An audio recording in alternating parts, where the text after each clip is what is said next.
not all 5-star heroes are worth your time. I think I said this. I say that in many of my videos, but not all of the 5-star heroes is actually worth your time, especially investment, because 5 stars legendary heroes is something that is not a cheap thing. And maybe I can actually give an example in this video, and this is a Braveheart, maybe a Trapped if you already have strong tanks. So I'm going to focus this video mostly over the tanks that I think is a very strong one. Especially from the legendary one, and maybe this video is going to be focused more over the tanks, and most of the tanks I actually don't have them. But at the end of the day, I face them in the arena from time to time. Not many people actually use tanks in the arena, but yeah, let's jump over a couple tanks that I think is a very good one. And I'm going to start first with Minos. Sorry about that. It's basically this bad boy, King Minos. Now this is a small version, not small version, this is a big version of one of my favorite tanks that I still use till these days. And if you have him, I even make a special video for this tank because I was surprised at how strong this tank is. Of course, I'm talking about the Auto. His ability is basically the same. Taunt all the enemies for 4 seconds and getting some shield. Now for the Minos is pound his chest, taunting all enemies for 5 seconds and getting close to 1k% of a defense as a shield. Of course, this thing can be changed.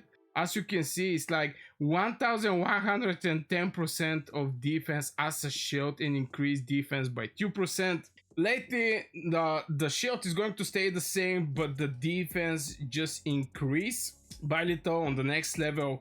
Also get heal for 25% of his base damage. Here is like close to 400 of his base damage. Now obviously tanks is not going to have the biggest damage, but I think this is one of the greatest tanks in Heroes of History Epic Empire, if not the best one, but there is one that is for me also extremely good.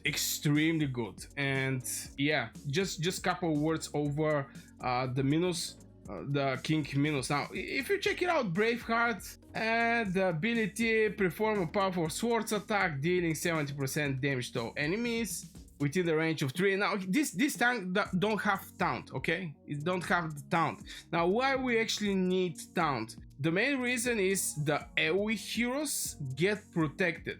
Now heroes like Edison, heroes like Marco Polo, that is basically jumping on the enemy territory, and it can become pretty easy target. And also the taunting heroes is sticking everything together, which help a lot. And yeah, the Braveheart don't have that. William Wallace gets some percentage his base damage as a shield, increased defense by 25%. Now this can actually increase, but here we don't have taunt, you know, here we don't have taunt. Now Minos is one of the best taunts, one of the best tanks in the game for me. The other one that I want to point is actually George Washington. Now this hero was also in the 10 times chance up back in the days, but I was not having crystals to actually do some summons for him.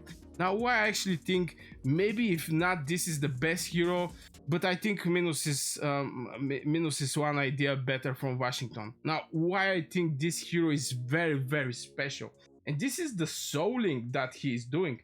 Father of Defenders. Storms the ground, dealing some damage to all enemies within the range of 2 and reducing their accuracy by 20%.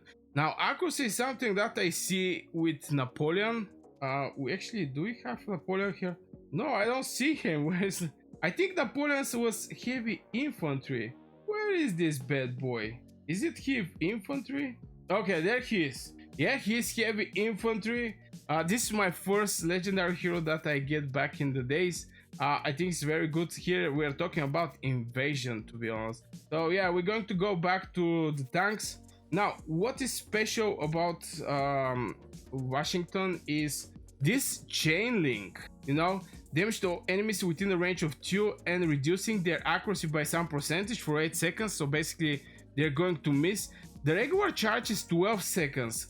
8 seconds, this means it's like 70%, 65-70% from the time, from the battle, the moment he executes his spell, you're going to actually have this accuracy reduction over the enemy within the two. That means mostly is going to be the melee units, because when the melee units, you know, fight in the front lines, it's not going to catch archers or siege heroes behind.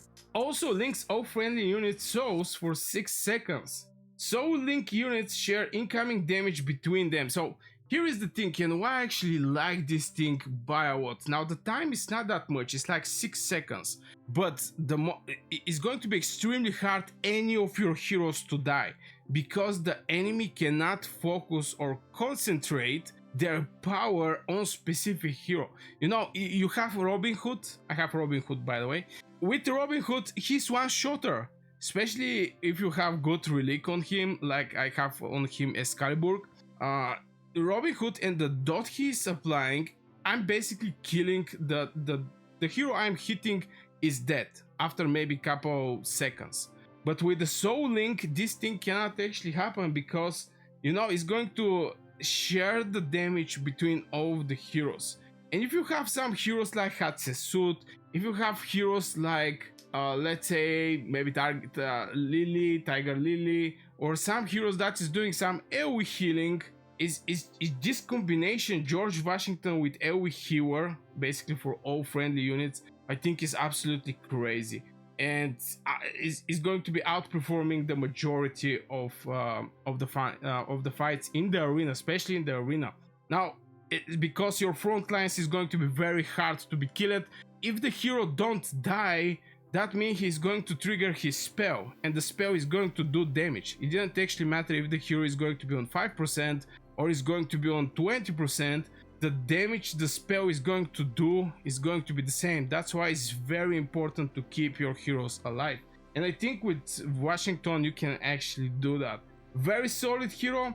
I still didn't actually face him in the arena, but I have played some other games where I experienced the Soul Link, basically when you spread your damage between everybody. How powerful is this, and how keep your heroes alive, and those heroes can execute their spells. Now, and maybe I can say a couple words, just don't want to make this video very long, but I think also Ragnar Longbrock is a very good one.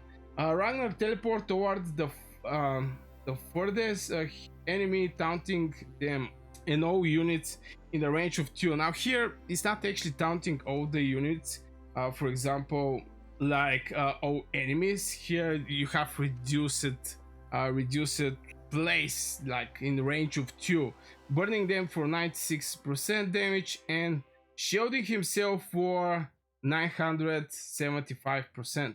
Now I'm not quite sure from what this shield come from, but I think it's a very solid. I think Ragnar is also very good, because the moment he teleport, something that I noticed with Edison, and that's why I keep my Edison, you know, with some taunting tank like Otto, it's just because it's going to die, you know. When somebody teleport on the enemy side, immediately become a target.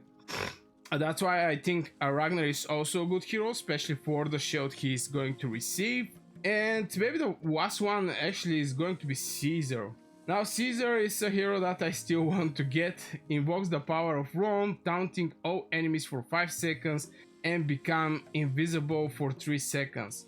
Enemy units close to Caesar are affected by his fierce aura, burning them for some percentage for 2 seconds. Now, if you have a shield, very decent shield, let's say 1000 of his base something, this shield go down very fast.